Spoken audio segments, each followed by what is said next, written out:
Is Pokemon too expensive to enjoy anymore? Now guys, this is the kind of video I've not made in quite a while. I've not scripted it, I've not wrote any bullet points down. This is just a kind of spare of the moment video that I'm making because this morning alone I have seen multiple YouTubers and people on Instagram making videos in response to other YouTubers making videos about the current state of Pokemon.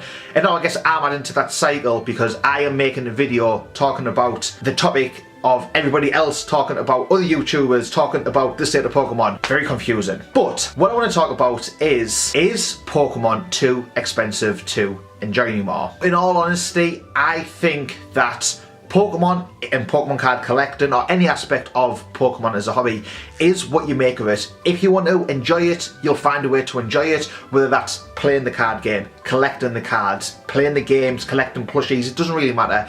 If you don't want to enjoy it and you just want to blame everybody else or blame something or blame whatever on the lack of a collection that you have or the lack of enjoyment that you're suffering, basically, if you don't want to enjoy it, you will be able to find a way to make sure that you do not enjoy it and to try and tell everybody else that it can be enjoyed. So buckle in and let's get ready, shredded and go straight into today's video.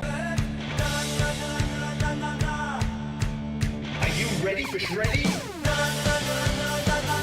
Okay guys, so straight off the bat, this is probably going to have a low audience retention because it's not going to be scripted in advance like I've already said, but it is a topic that kind of I've wanted to talk about for a while, but this morning, just spare of the moment, something went off and I was like, right, let's just film this, let's talk about this. And I'm talking to, I'm talking to a camera right now, but I want to talk to this camera and this video is going to YouTube as if I was talking to any of you guys watching it at home, on your phone, wherever, or anybody who leaving a comment down below. And if you do want to comment, if you do want to chat about this in a little bit more detail, please do drop a comment down below, message me on Instagram. That's kind of the best way to get hold of me. There's a load of YouTube. I'm seeing a little bit of a click on YouTube forming from some of the guys that I like watching, and it seems to be like a very exclusive kind of thing. They're all, doing collabs together and arranging stuff, and you try and get into that little click and it's like, nah, denied. So it's like, okay, I'll just kind of chill out over on Instagram. But if you guys do want to chat to me about it, please do that. So this video, is Pokemon too expensive to enjoy? Now, I can see both sides of this. Yes, it is too expensive, and no, it isn't too expensive. And I'm going to talk about that in a little bit of information here. But ultimately, Pokemon and any hobby, but we're talking about Pokemon, is what you make of it. And if you do want to enjoy it, you'll find a way to do that. If you don't have the money to be buying expensive PSA 10 cards, if you still want to enjoy collecting Pokemon, guess what you can do instead? Do not buy expensive PSA 10 Pokemon cards. What can you buy instead? Well, you can buy PSA 9, PSA 8, PSA 7. But Shreddy, PSA cards are too expensive. Upgraded cards are too expensive. Well, guess what guys? You can collect Pokemon and enjoy it the way we used to 20 years ago when we were kids by doing what? Collecting raw cards. You don't have to buy or collect PSA or Beckett or CGC or any graded cards to enjoy Pokemon. When I got back into collecting in 2008, which was way before a lot of what your favourite YouTubers, when they got into Pokemon, which this all seems to be around that 2016, 2017 era when a lot of these bigger YouTubers got into it, I got back into collecting in what was considered like the dark ages of Pokemon, or the lull period of Pokemon, when nobody gave a shit about Pokemon. I was 18 years old, 2008, I got back into Pokemon then. It was before I had a YouTube account. It was before Instagram was a thing. It was before Twitter was a thing. I don't even think I had Facebook back then. I didn't get into Pokemon cards to make money or to show off on social media or anything like that. I got into Pokemon cards because I had a collection from when I was a kid that I wanted to complete. I found my old cards one day. I kind of just looked up, which cards I was missing. I went on eBay to see what the cards I had were worth, what the cards were worth that I was missing, and I was like, yeah, I'm going to do this as, just a little bit of a hobby, something on the side, something a little bit of fun to take my mind off, studying. I was a college student at the time, and I enjoy Pokemon. Let's try and get those cards that I never had when I was a kid. Let's try and finish off some of those sets. And guess what I did? I just did it. PSA cards and graded cards in Pokemon weren't a huge thing back then. Yes, there was people collecting them, but especially over here in England, over here in the UK, graded cards, you know, it just wasn't something that people seemed to do. There wasn't the kind of exposure and the eyeballs and the popularity on, you know, the graded thing with Pokemon compared to what there is now. So people just used to collect raw cards, and I used to collect raw cards. I only actually bought one PSA card in my kind of collecting time up until 2020. I only owned one slab before 2020. And I got just as much enjoyment, if not more enjoyment, from collecting those raw cards than what I have done collecting graded cards over the past like year and a half or so, because the focus was on, for me, nostalgia, and there was no kind of concern with having to make a big life-changing kind of money decision on purchasing a graded card and worrying about the market dipping, or there was no kind of obsessing about, okay, well I can go and get that card but it's not a PSA 10 so it's not going to complete my collection.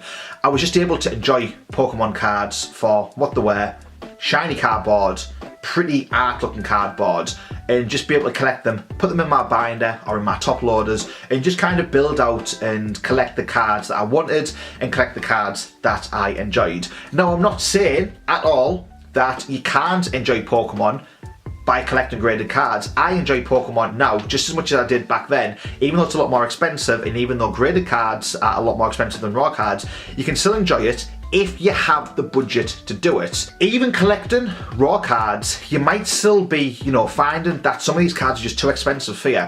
And unfortunately, that's just the way that life works. It sounds like harsh, I'll probably get dislikes for saying this, but in life, we can't always have everything that we want. Now, I'm not a huge car person, but I do like fast cars. I've had 2 Honda Civic Type Rs. Insert joke here about Honda Civics not being a fast car. And for me, I was able to get my quote-unquote dream car, which was the Honda Civic Type R FK8 edition, and I absolutely loved it.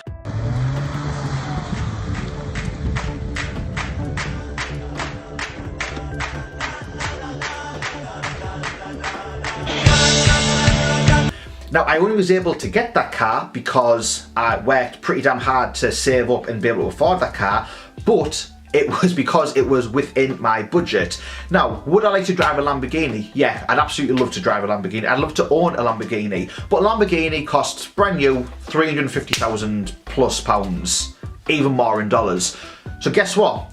I can't afford a Lamborghini brand new, so I don't even have the funds close to be able to be able to afford a Lamborghini. So let's say Lamborghini put their prices up from £350,000 to £500,000. Guess what I would not do? Complain about still not being able to afford a Lamborghini, because it's just out of my means. Now, there's 2 things I can do in this scenario. If I really want to get that Lamborghini, 2 things I can do.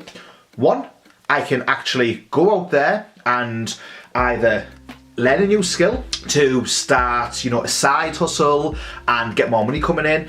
I can kind of scale up the current side hustles that I do to be able to bring more money in. At work, I could try and work harder to get a promotion. I could change jobs to, you know, try and get more money. I could start a business. All of those things I could do to increase my earning power, to increase my disposable income, to be able to afford, you know, those nice, fancy, expensive things. The second thing I could do is just accept that actually I can't afford one of those. Does it really mean that much to me to be able to own one? Not really, because if it did, I would go out and graft my ass off to be able to afford it. So guess what? I'm going to accept that right now I can't afford one, so I'm not going to buy one, and I'm not going to moan about not being able to afford one. And this is the attitude I'm seeing a lot in Pokemon. And I don't want this video to come off as toxic, because I could see why people are saying, oh, well, Shreddy, you're just adding to the toxicity by creating a negative video. I really don't want this video to come off as negative. I want this to come off as not a wake-up call, because who am I to be, you know, giving you a wake-up call. I just want it to come across as almost like a bit of common sense that you can enjoy anything in life if you let yourself enjoy it. If you can't afford the cards that you're wanting, yeah, it sucks, but there's always different things you can go and get. We've already spoke about not collecting graded cards and collecting raw cards. Well, okay, let's look at some of the raw cards. If you want to go and get a first edition raw Charizard, you're still talking thousands of pounds for that. Well, if you really want that first edition Charizard, there's a couple of things you can do, and we're going to use Charizard as the example because Charizard, first edition base set, it's an expensive card. You can either look for a card that is in worse condition, and if you just want to own that card because you just want to own it, then buying a card that's not in mint condition or near mint condition or even excellent condition, buying a card that is good condition or poor condition, that's got scratches on, that's got scuffs on, will mean it's more affordable for you, and you know, you can still own that card. If you do want one that's, you know, a little bit more pristine, a little bit better condition, that's going to cost a little bit more money, then repeat the steps I've just told you before, and it's kind of up to you to go out and earn more money to be able to afford that. First edition Charizards, we're just using this as the example here, have been around for 20 plus years. So do you actually want to own that card because you really want to own it? And if that's the case, why did you not buy one 20 years ago? I might understand that you were a kid back then, you couldn't afford one, you couldn't get access to one, just like me over here in the UK. We didn't get first edition base set cards, at least I never saw any first edition base set cards over here in the UK. So the first edition base set was something that as a kid I could never obtain. So what did I do? When I was a teenager, when I had a little bit more disposable income, I went out and bought a first edition base set. Now, you could have had a chance to buy one 10 years ago, 8 years ago, 5 years ago. You could have bought one 2 years ago. The only people that have missed out are those who are brand new into the hobby, and I don't really see anybody who's brand new into the hobby, you know, within the past year, the year and a half, since we saw this massive price spike in Pokemon. I don't see anybody really who's that new into the hobby obsessing about not being able to afford those vintage cards. So if you are a collector who just genuinely loves collecting Pokemon, loves the hobby, isn't really interested in the financial side, then ask yourself, why have you not pulled the trigger and bought some of these cards when they were like 10 times less, if not more, than what they are costing now? Maybe some valid reasons out there, and it's easy to say, well, I couldn't afford one back then because of this, or I couldn't do, you know, I couldn't pull the trigger because of this, I couldn't obtain one of these cards because of this or because of that. And it's all just blaming other things or other circumstances or other people on you not pulling the trigger. And sometimes, you know, it's up to us as humans to be able to just accept, I wish I did that, I messed up, but if I still want it, I'm gonna have to pay a lot more money, I'm gonna have to move on from it. And sometimes it's hard to, you know, take that blame and put that onus back on ourselves, but it's super easy to blame other people or other circumstances or anything else other than ourselves. Now, again, I don't want this to come off as negative or toxic. If anything, I hope that you take away from this video that, okay, rather than complaining about the things that I don't have, what can I do to actually enjoy the hobby? And setting your sights on, you know, raw cards over graded or lower pristine raw cards rather than mint cards is one way of doing that. Another way of doing it is just to think like, okay, if I want first edition cards, how about I go for unlimited cards instead? The artwork's the same, the cards are identical, other than base set, which is the shadowless and the colours are different and blah blah blah. But in general, the cards for vintage are the same first edition compared to raw, except you're missing that little first edition stamp, which really, you know, doesn't mean a ton of, you know, it doesn't really mean a ton. Now I know what you're thinking, oh, but Shreddy, you built up your collection 10, 15, 12 years ago when things were cheap. It's okay for you to talk like that. And yeah, I kind of don't really care that prices are going up. And a lot of people who already have an established collection, I think are in a similar boat where they don't really care that prices are going up, because it means that what they already own is increasing in value. If they were to sell it, or, you know, if they wanted to get rid of it, they can get more money and either put that money back into the hobby or put it into another aspect or another element of their life where it may come in more useful. But even though I was collecting all the way back in, you know, 2008, there's a ton of things I missed out on, such as first edition sets of all the WotC, you know, binder sets of all the first edition WotC sets. The only one I have complete is a first edition base set. Now, it would be super easy for me to blame circumstances or blame somebody else for why I never got those cards, But I'm going to tell you why I never got those cards. My initial goal when I got back into collecting was to get the cards that I never had when I was a kid, and for me that was mainly the binders, the normal binder sets, the normal set releases from everywhere, from base set all the way up to the Neo series and the Legendary Collection. I just wanted those cards, as well as some of the promo cards that I was familiar with, such as the Black Star promos, some of the Wizards of the Coast promos, some of the Japanese promos I remember seeing in magazines and things like that when I was a kid. That was my focus, those were my goals. So what did I do? I started buying predominantly job lots and collections of cards, keeping the ones that I needed, offloading the other ones to be able to get other cards that I needed, and build up the sets that I wanted to complete, which was everything from base all the way up to Legendary Collection. Once I got those in Unlimited, I then had a decision to make. Do I want to get first edition cards, or do I want to get Japanese cards? Now, I am a huge fan of Japanese Pokemon cards, so what I did was then began collecting the Japanese versions of all the English sets, kind of thinking, okay, I've got the English Unlimited versions, I can get the first edition sets later on, I'll collect the Japanese sets. So that's what I did. I was able to get most of the Japanese sets that I wanted, and then those first edition sets, I kind of moved on to, focus on something else. I just never kind of rechanneled my focus and pulled the trigger on buying those first edition sets. Probably is more so out of laziness and kind of focusing on other things. But it would be super easy for me to say, oh, well, I couldn't buy it because, I didn't have the money for this, I didn't have the money for that, I couldn't do this, I couldn't do that. And it would be so easy just to blame everybody else for me not owning those cards. So then 10, 12, years on, I'm now looking at these first edition binder sets, and it's like, am I bothered that I don't have them? Or am I bitching, am I complaining that I don't have them? Not at all. Would I like them? Yeah, I would like them. But can I justify paying the price of some of these cards? In all honesty, no. That's what it comes down to. For me, some of these cards, as much as I enjoy Pokemon, I just can't justify those cards, spending that much money on them. And that's fine, because I had the chance to buy them when they were cheaper. I didn't pull the trigger then. So if I do want them now, it's that kind of thing of, well, I've got to pay the money now. And that's fine, because that's the way that collectibles work. Over time, we want to see our collectibles kind of grow in rarity, is that the right word? I don't know, but grow in value, kind of gain, more prestige, go up in money, because that's just how collectibles work. So I could sit here and I could moan and complain about all of the things that I don't have and how expensive they are, or how I'm never going to be able to afford them because there's so much money. Or what I can do is kind of take a step back and appreciate, okay, what can I afford?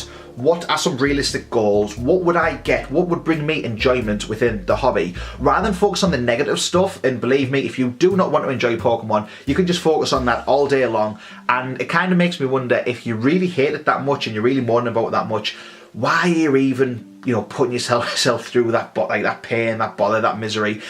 If you're not finding a hobby fun anymore, just move on to something else. Like social media, you've got block buttons, you've got mute buttons. If I'm following people that kind of just make me miserable, or I see them and I just have a negative reaction to them, I just block that, or I'll mute it, or I'll unfollow it, because I don't want to be actively putting myself in situations that I don't enjoy, or kind of consuming content that is going to annoy me or just make me unhappy. So I avoid it. And if you are super negative on the hobby, then you're not finding enjoyment at all, then you can move on to something else, whether it's collectible cards, whether it's another aspect of Pokemon. Maybe you're just sick of Pokemon altogether, I don't know. Like, that's kind of for you to figure out.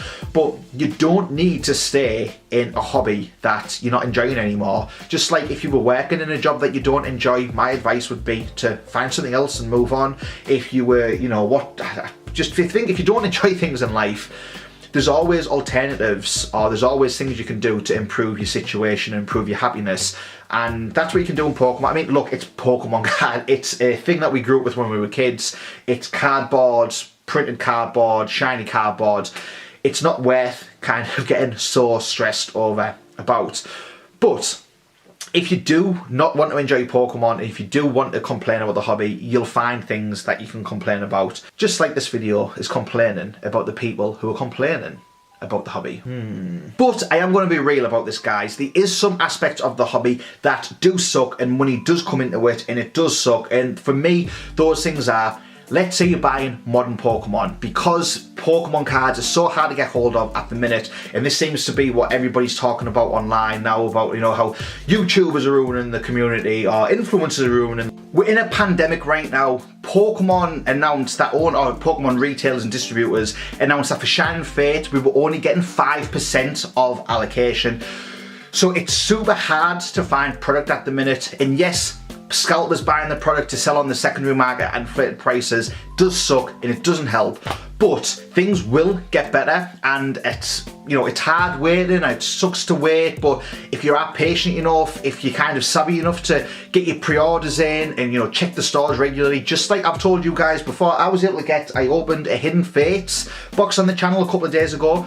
I was able to get 10 of those Hidden Fates Elite Trainer boxes because I pre-ordered them last year when they were easily available. So if you pre-order things in advance, you can get them. Now you're going to say, oh well, Shreddy, why did you get 10? That's scalping. No, I got 10 because I love Hidden Fates, I want to collect Hidden Fates, and I want to get those to open, and I would like to have a Hidden Fates Elite Trainer box in my sale collection. So when you see people buying a lot of cards, it's not always because they're going to sell them on and because they're going to scalp them.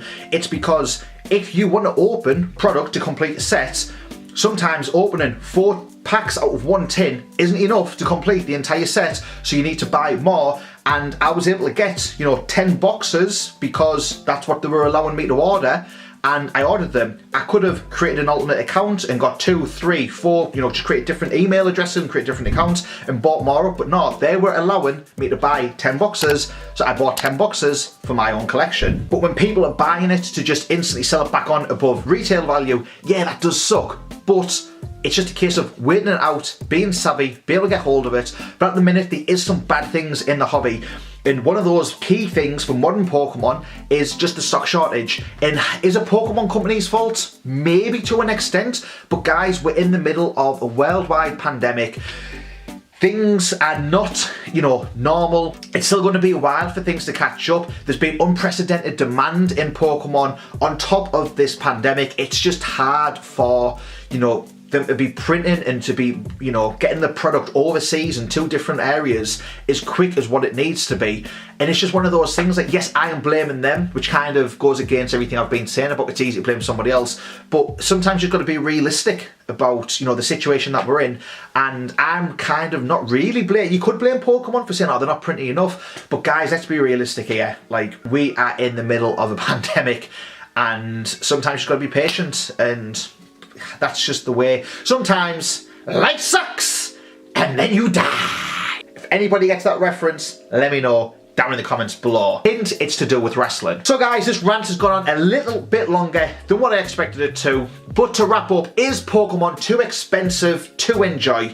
My honest answer to that is no. Now, to sum up, like, it's easy for collectors who've already got a ton of vintage stuff to say that because I've already got my stuff, but at the same time, a lot of my stuff is just raw cards, it's just binder sets, which, yeah, that you might be paying a couple of £100 for a set, or maybe even a few £1,000, but in the grand scheme of things, when you're looking at this as like a 20-plus-year-old hobby now, like, it's not super expensive. It's not like kind of, you know, out of reach. Like a first edition Charizard, $500,000, yeah, that's out of reach for me, but to enjoy the hobby, it's still doable. It's still doable on a budget. You can go on eBay and you can find a bunch of raw cards from any set, any Wizards of the Coast set.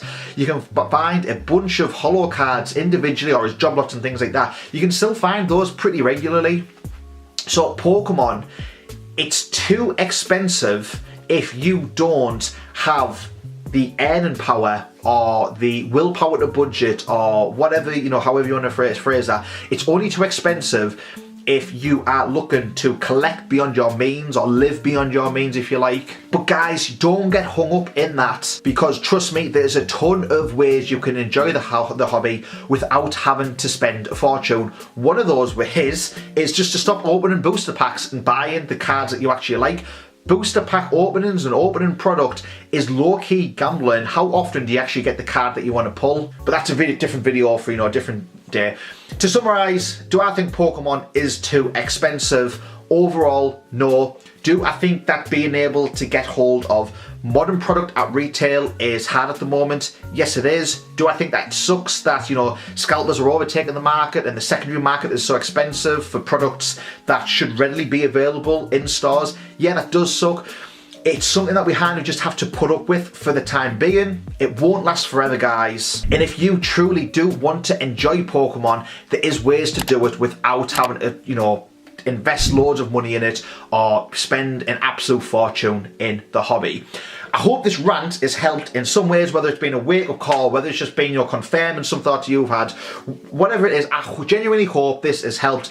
If you disagree with me or if you don't like this video, well, what? It's my channel and I'm posting it. But that being said, if you want to leave a dislike down below, you can, but just let me know if you think differently to me. Let me know down in the comments below and we'll chat about it. Hell, maybe we'll even do a collab video on it and we'll talk about it. How about that? That's been it for today, guys. This jacked, stacked Pokemon card collector is ready to go and hit a leg workout in the garage gym. So until next time, what I want you to do is mega punch that thumbs up button, hit the subscribe button for more videos, and I'll see you next time.